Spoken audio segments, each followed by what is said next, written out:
Genesis chapter 3. Now the serpent was more subtle than any beast of the field which the Lord God had made. And he said unto the woman, Yea, hath God said, Ye shall not eat of every tree of the garden? And the woman said unto the serpent, We may eat of the fruit of the trees of the garden. But of the fruit of the tree which is in the midst of the garden, God hath said, Ye shall not eat of it, neither shall ye touch it, lest ye die. And the serpent said unto the woman, Ye shall not surely die.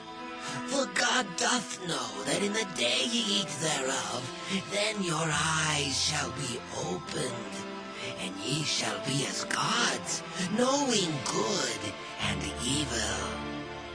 And when the woman saw that the tree was good for food, and that it was pleasant to the eyes, and a tree to be desired to make one wise, she took of the fruit thereof, and did eat, and gave also unto her husband with her, and he did eat.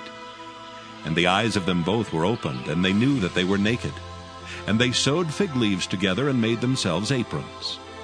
And they heard the voice of the Lord God walking in the garden in the cool of the day. And Adam and his wife hid themselves from the presence of the Lord God amongst the trees of the garden. And the Lord God called unto Adam, and said unto him, Where art thou? And he said, I heard thy voice in the garden, and I was afraid because I was naked, and I hid myself.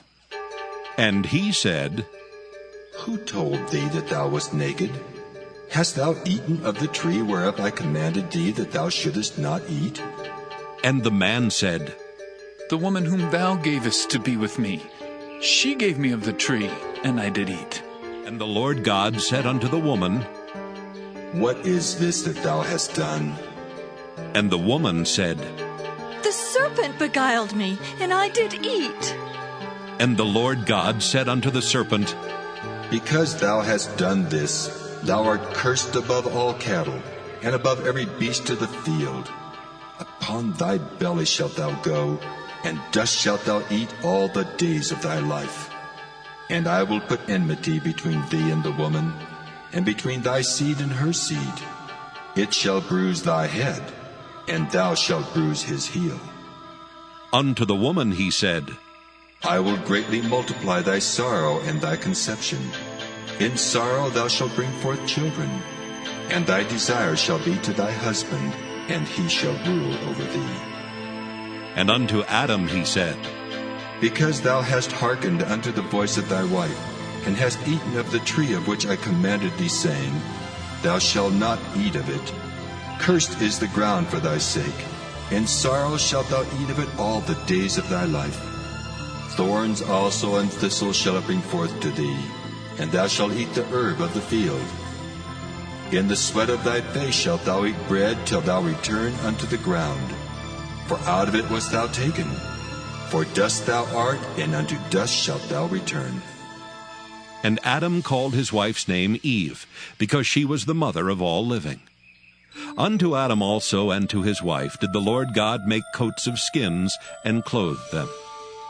And the Lord God said, Behold, the man is become as one of us, to know good and evil.